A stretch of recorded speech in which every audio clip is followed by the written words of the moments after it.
देख रहे हैं Mumbai metro breaking news. Rubina Akhtar Rizvi को सम्मान, महिलाओं की आवाज को मिला नया मंच। मुंबई के इस्लाम जिमखाना में एक खास कार्यक्रम का आयोजन किया गया, जिसमें जानी मानी एडवोकेट और महिला अधिकारों की पैरोकार रुबीना अख्तर रिजवी को उनके सामाजिक कार्यों और योगदान के लिए सम्मानित किया गया। यह कार्यक्रम उनके जन्मदिन के मौके पर रखा गया, जिसमें कई नामी हस्तियों और समाज सेवियों ने भाग लिया। रुबीना रिजवी ने इस मौके पर कहा कि महिलाओं को आगे बढ़ने और अपनी आवाज बुलंद करने का हक है। इस्लाम और हमारे समाज के महिलाओं को हमेशा सम्मान मिला है। जरूरत है तो सिर्फ सही मार्गदर्शन और अवसर की। कार्यक्रम में मौजूद सभी लोगों ने महिलाओं के सशक्तिकरण और सुरक्षा पर एकजुटता दिखाई। यह आयोजन सिर्फ एक सम्मान समारोह नहीं था, बल्कि एक संदेश भी था कि अब महिलाएं चुप नहीं रहेंगी। वे अपने अधिकारों के लिए बोलेंगी और समाज में अपना मजबूत स्थान बनाएंगी। यह कार्यक्रम समाज में महिलाओं की भूमिका को नई ऊर्जा देने वाला रहा और रुबीना रिजवी जैसी शख्सियतों को सम्मानित करके एक सकारात्मक पहल की गई। मेरा नाम आज बहुत इज्जत से और बुलंदी से लिया जा रहा है। मेरे नाम पे बहुत लोगों को फख्र हो रहा है और बहुत फख्र किया जा रहा है। आपको मैं बता दूं कि जब से औरत पैदा हुई है तब से वो ऐसी ही है। इस्लाम में औरत कभी कमजोर थी ही नहीं। माँ खतीजा से लेके माँ आयशा देख लीजिए। माँ खतीजा का जहाँ पैसा इस्तेमाल हुआ, आज माँ आयशा के लिए हम हद कहते हैं। माँ फातिमा तो ज़हरा के बच्चों ने आज इस्लाम को जिंदा रखा है। तो कहाँ इस्लाम में औरत कमज़ोर है? कहीं नहीं। लोग कहते हैं कि मुस्लिम मर्द जो है वो औरतों को आगे बढ़ने का मौका नहीं देते। मगर मौला अली मुश्किल खुशा की बात करें, मौला अली मुश्किल खुशा क्यों, हम पहले अपनी जड़ की बात करें जो नबी पाक करीम सल्लल्लाहु अलैहि वसल्लम है, उनकी ही बात करें। कहाँ उन्होंने मौका नहीं दिया। आजमाइश तो होती रहती है, क्या फर्क पड़ता है। I am a woman. If you take me as a competitor, I will compete you. You take me as a companion, I'll give you peace. So it's upon you. कि आप मुझे किस तरह लेना चाहते हैं। मैं पैदा तो रुबीना इम्तियाज खान हुई थी। मुसलमानों में कहते हैं कि 2 जन्म 3 जन्म नहीं होते। बेशक नुजूमी हराम है, मगर इसी जन्म में मैं दोबारा पैदा हुई रुबीना अख्तर हसन रिजवी बनके। मेरे वालिद ने मुझे पैदा किया, एडुकेट किया जहाँ तक वो कर पाते हैं। हम 5 बहनें हैं, माशाल्लाह सारी एडुकेटर हैं। जब मेरी रिजवी साहब से मुलाकात हुई, सबसे पहले उन्होंने कहा कि what you want to do. I said I want to learn, I want to study. Because जब उन्होंने तारुफ कराया अपनी टीचरों से, अपने उस्तादों से, तो I was just a graduate and I was feeling embarrass कि ये तो सब प्रिंसिपल्स हैं, PhD हैं, and I am just a graduate दो आई एम डॉक्टर रिजवीज वाइफ। तो डॉक्टर साहब ने कहा मैनेजमेंट एडुकेटेड हो या ना हो, मैनेजमेंट होता है। बट मुझे ऐसा लगा कि नहीं, मैनेजमेंट होता ज़रूर है, मगर मैनेजमेंट भी एडुकेटेड होता है।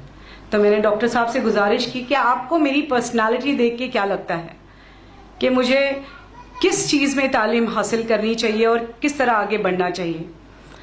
क्योंकि वो मेरे शौहर हैं और बहुत अच्छी तरह मुझे जानते हैं कि बहुत बेबाक तरीके से जीना पसंद करती हूँ। औरत है, औरत हूँ और औरत की तरह जीना पसंद करती हूँ। ये सोच रखती हूँ कि मुझे कोई गिराना चाहे गिरा ना सके, मुझे कोई मिटाना चाहे मिटा ना सके। औरत है, औरत हूँ और औरत की तरह ही जीती हूँ। तो उन्होंने कहा कि ठीक है तुम वकील बन जाओ। आपको बता दूं कि मेरी पेरेंट्स की साइड और मेरे हस्बैंड की side I am the only one lawyer. मैं पहली वकील हूं अपने माँ बाप के घर में भी, पूरे खानदान में, और अपने शौहर के वहां पर भी। जब मैंने पढ़ाई शुरू की तो सब लोग ने कहा कि क्या जरूरत है, घर बैठो, मगर डॉक्टर रिजवी ने कहा क्या जरूरत है, कॉलेज में बैठो। I completed my BA LLB LLM। आपको पता है डॉक्टर रिजवी ने ही वो पूरा सफर तय किया। मेरे एग्जामिनेशन हॉल के बाहर बैठते थे और मुझे कहते थे पूरे 3 घंटे बिताना, कुछ ना समझ में आए तो भी कुछ भी लिख कर आना। It was doctor Rizvi. LLB करने के बाद जब मैं पहली बार कोर्ट गई तो मेरे लिए बहुत डिफिकल्ट था।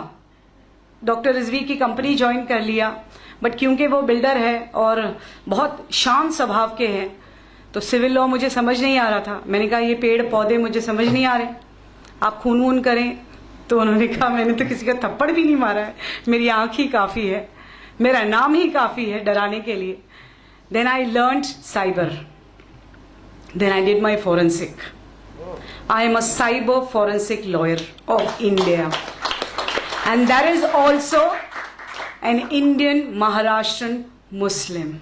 Indian क्योंकि मैं हिंदुस्तानी हूँ, महाराष्ट्रन क्योंकि मैं महाराष्ट्र स्टेट में रहती हूँ, और मुस्लिम क्योंकि मैं मुस्लिम पैदा हुई हूँ। So I'm an Indian Maharashtrian Muslim.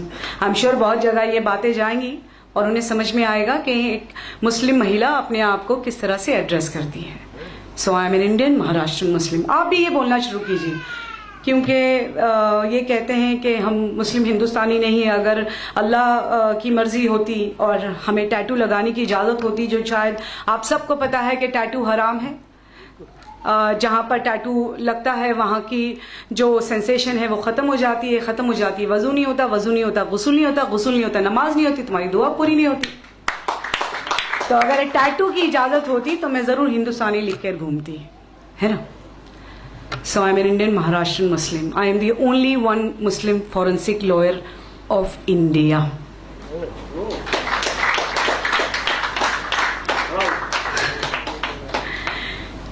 ऐसा नहीं है कि मर्द अपनी औरत को पढ़ाते नहीं। अभी ज़ैबा जी कह रही थी कि मर्द अपनी औरत को मौका नहीं देते। ये हम औरतों भी तो निर्भर करता है। हम क्यों अपनी जगह ढूंढने की कोशिश करते हैं, और जब तालीम हासिल कर लेते हैं तो मर्द के बराबर अपने आप को खड़ा करने की कोशिश करते हैं। हमें क्या ज़रूरत है किसी को अपने बराबर खड़ा करने की या किसी के बराबर जाके खड़ी होने की। हम अपना प्लेटफॉर्म खुद बना सकते हैं, हम अपनी जगह खुद बना सकते हैं, हम अपने लिए खुद से स्टेज सजा सकते हैं। हमें क्यों शिकायत मर्दों से होनी चाहिए, जब हमें अपने आप को बनाने की कुव्वत अल्लाह ताला ने पैदा होते ही टाइम पे कर दी, और ये बता दिया कि अगर बीबी हाजरा की सुन्नत अदा ना हो तो मर्दों का हर्ज नहीं होता। फिर भी हम मर्दों से शिकायत करते हैं।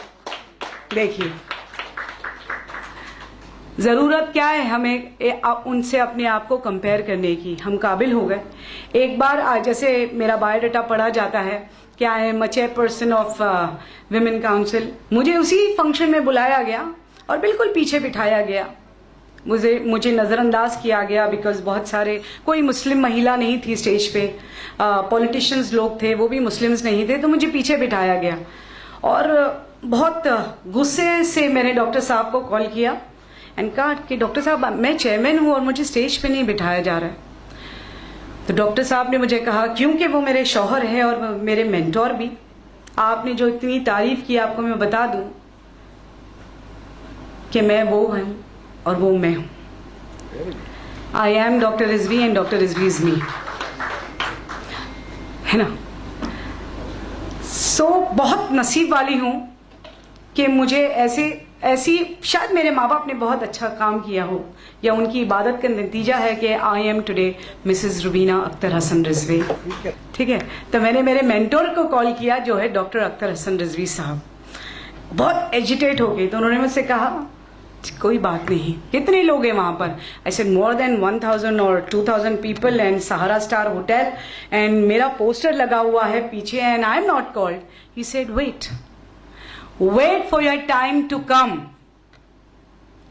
बोले तुम हमेशा जो डायलॉग मुझे कहती हो वो अपने आप को कहने लगो। मैं जो तुम सबको कहती हो वो अपने आप को कहने लगो। तो पहले मैं आपको वो बता दूं जो मैं हमेशा सबको कहती हूं, यह अल्लाह का स्टेज है और हम सब परफॉर्मर्स हैं। अल्लाह के अपॉइंटमेंट से लेके अल्लाह के रिटायरमेंट तक हमें परफॉर्म करते रहना चाहिए। जब जिसका किरदार खत्म हो जाएगा वो ऊपर चला जाएगा, बट सी टू इट कि जब तक आप इस दुनिया में हैं आप अपनी छवि छोड़ कर जाइए, ता कयामत तक आपको याद करे वो ऐसा काम कर जाइए। तो डॉक्टर साहब ने कहा तुम सबसे कहती हो, तुम अपने आप से भी कहो, जब तुम्हारा वक्त आएगा तब स्टेज वालों को और बैठने वालों को समझ में आ जाएगा। शायद मेरी बहुत सी टीचर्स इस बात की गवाह थी, मैं बिल्कुल सब्र रख कर बैठी हुई थी जब मेरा नाम पुकारा गया और मैं जब स्टेज पे जाती हूँ, standing ovation with in 20 minutes. मैंने टाइमर रखा और मैंने कहा सिर्फ 32 मिनट बोलूंगी। 31 मिनट में मैंने अपनी बात खत्म की। 32 सेकंड्स पर उन्होंने कहा कि आपके लिए शॉल और बुके। आई सेड क्या क्या? तो उन्होंने कहा मैम आपको हम शॉल और बुके देना चाहते हैं। आई सेड क्या? आई सेड तालियों की गूंज से मुझे सुनाई नहीं दे रहा है कि आप मुझे शॉल और बुके देना चाहते हैं। एक्चुअल मेरा फेलिसिटेशन हो रहा है, आप अपनी शॉल और बुके किसी और के लिए रखिए, ठीक है। 32 मिनट्स हो गए, अब चलती हूँ। आफ्टर 32 मिनट्स जब मैं सहारा के बाहर जाती हूँ, the half of the hall goes out with me just to click a picture and just to meet me. एक औरत हूँ, एक औरत की तरह ही जीती हूँ। सो आपको भी इंतजार करना चाहिए। कोई आपको पीछे बिठाए, कोई आपको कमतर समझाए, आपको कमतर अपने आप को समझना नहीं चाहिए। हम सब एक अजीब कुव्वत लेकर बैठी हैं। I am the one who gave man birth, I am the one who bought man on earth. तो फिर अपने आप को कमतर क्यों समझना और कमजोर क्यों? सबसे ज्यादा कमजोरी हम महिलाओं में यह है कि बाजू में किसी अगर एक महिला को दुख हो रहा है तो हम जाती नहीं, उसे समझाती नहीं, वो दर्द को बांटने की कोशिश करती नहीं, हम तमाशाई बन जाती हैं। फिर उसके बाद हम शिकायत करने लगते हैं कि उसके साथ ये हो रहा है वो। The moment you start thinking for your self, मेरे फाउंडेशन का नाम ही है हेल्प योर सेल्फ फाउंडेशन। क्योंकि जब मैंने पहली बार कैंसर अवेयरनेस कैंप लिया था तो रिजवी कॉलेज की टीचरों ने एजिटेशन शुरू कर दिया ये कहकर कि अगर हमें कैंसर हो जाएगा या ट्यूबरक्लोसिस हो जाएगा तो हमें हमारे घर से निकाल दिया जाएगा, जबकि मैंने फाउंडेशन खोला भी नहीं था। इसीलिए it is help your self foundation. आप लोगों को किसी की तरफ देखकर ये पूछने की जरूरत नहीं है कि आज मैं कैसी लग रही हूँ। आप आईने के सामने खड़ी रहिए और रोज कहिए कि मैं बहुत अच्छी लग रही हूँ। That is more than enough. अपने वालिद की, अपने शौहर की, अपने भाई की, अपने दोस्त की बिल्कुल इज्जत कीजिए। एजुकेटेड हो जाने के बाद आज बहुत सारी मुसलमान लड़कियां भी, बच्चियां भी आज डिवोर्स की तरफ बढ़ रही हैं। थोड़ा सा तालीम हासिल कर लेती है तो फिर डिवोर्स की तरफ बढ़ने लग जाती है। आप याद रखिए, जब आप एक पेड़ को देखते हैं ना तो जो मजबूती से खड़ा है वो मर्द है और जो झुकी हुई टहनियां जिसमें फल और फूल आते हैं वो औरतें हैं, है ना। आपने अपने मगरूर रिश्ते से या आपने अपनी मगरूर एटीट्यूड से अपने आप को इतना झुका दिया तो आपने अपना पेड़ गिरा दिया। तो जिस तरह शौहर के लिए अपनी औरत को मजबूती से पकड़ने की इजाज़त अल्लाह सुब्हान ताला ने दी है, उसी तरह हम औरतों को भी उन्हें समझने की कुव्वत अता की है। बेशक उस समझ का इस्तेमाल करें, उनका साथी बनिए, उनका कॉम्पिटिटर नहीं। मैं हमेशा उन बच्चियों को भी यही समझाती हूँ, आप भी अपनी बच्चियों को यही समझाइए। बहुत तालीम अता करें, क्योंकि बहुत सारी पेरेंट्स, मुस्लिम पेरेंट्स ऐसे हैं जो ग्रेजुएट भी नहीं होने देना चाहते हैं। जब वो अपनी लड़कियों को शादी करते हैं तो मैंने देखा है 12th स्टैंडर्ड के बाद वो कहती है madam please please please board exam भी नहीं, जाके शादी ही करनी है। फिर उसके बाद में वो 3 तलाक का सामना करना है, फिर उसके बाद में वो बर्तन धोना है। The moment as a mother if I say my daughter is a engineer doctor, उसका शौहर, उसकी सास भी कहेगी मेरी बीवी एक इंजीनियर डॉक्टर है, मेरी बहू एक इंजीनियर डॉक्टर है। तो ये पहले माँ बाप के घर से उन्हें तालीम मिलनी चाहिए। तो अपनी बेटियों को आप खूब पढ़ाइए, उनके पर मत काटिए। आप तो किसी के घर अपने सोने का परिंदा दे रही हैं, मगर उसके पर खींचकर उनको बिल्कुल पर दीजिए ताकि वो उड़े और अच्छी उड़ान भरे। जो आपके घर में भर रहे थे उसी क्षमता के साथ वो वहां पर भी भरे। So educate your girls more and मोर।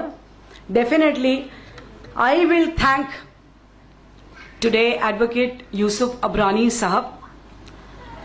बहुत कम शख्सियत ऐसी है मुंबई में, स्पेशली मुस्लिम्स, जो रिकग्नाइज करती हैं, चाहे वो डॉक्टर रिजवी हो या मैं हूँ। हम दोनों भी बहुत कम जगह जाने की कोशिश करते हैं, बहुत सटल रहते हैं अपनी लाइफ में। हम दोनों भी बहुत प्राइवेट हैं, मगरूर नहीं, हम दोनों बहुत बिजी रहते हैं। वो मैं एजुकेशन देखती हूँ, वो इस उम्र में भी कंस्ट्रक्शन देख रहे हैं। हम मगरूर नहीं, इसीलिए नहीं, बट हम दोनों बहुत प्राइवेट होते हैं, हम जाना जल्दी पसंद नहीं करते। मगर जब यूसुफ साहब ने कहा कि I want to felicitate you, I was very shocked कि डॉक्टर रिजवी का फेलिसिटेशन समझ में आता है, मेरा क्यों? तो उन्होंने कहा नहीं, जो आपने किया है, because I have a ladies wing and I want to show that I am felicitating a women of empowerment. और मैं सिर्फ और सिर्फ उसी बात का फेलिसिटेशन लेने के लिए आई हूं कि I am a women and a women of empowerment. So बहुत बहुत शुक्रगुजार हूं आप सबकी, बिकॉज मैं आप लोगों के, आप सब मुझे जानते होंगे मगर मैं आप लोगों का नाम नहीं जानती। बहुत लोगों से तारुफ भी नहीं हुआ है मेरा, because I am a very private person. So बहुत बहुत शुक्रिया वक्त निकालने के लिए। देखिए, मुझे बात खत्म करने से पहले आपको ये बता दूं कि मैं ये घड़ी तो पहनती हूँ, साथ में एक इनविजिबल वॉच भी पहनती हूँ। प्लीज आप पहना करें। मेरी दादी कहा करती थी कि एक ऐसी घड़ी हाथ में पहनो जो तुम्हें वक्त का अंदाजा सिखाए और वक्त की अहमियत बताए। जब मेरा अच्छा वक्त आता है तो मैं अपनी हाथ की तरफ देखती हूँ तो वो इनविजिबल घड़ी कहती है ये वक्त भी कट जाएगा।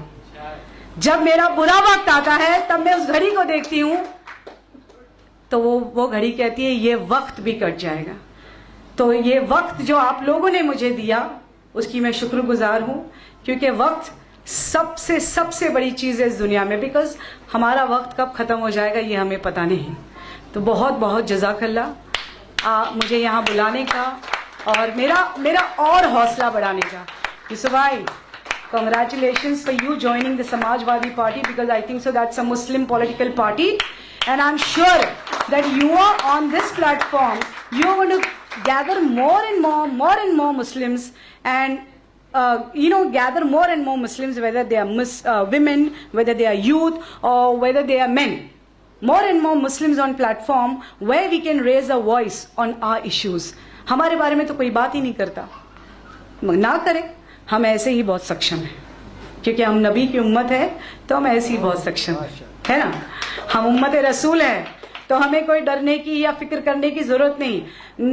नबी पाक करीम सल्लल्लाहु अलैहि वसल्लम के नाम को बुरा बोलकर भी बहुत लोग अपनी दुकान चला रहे हैं, तो चलाते रहने दीजिए, उन्हें एंजॉय करते रहने दीजिए, है ना। जज़ाकल्लाह बहुत बहुत। अस्सलाम वालेकुम।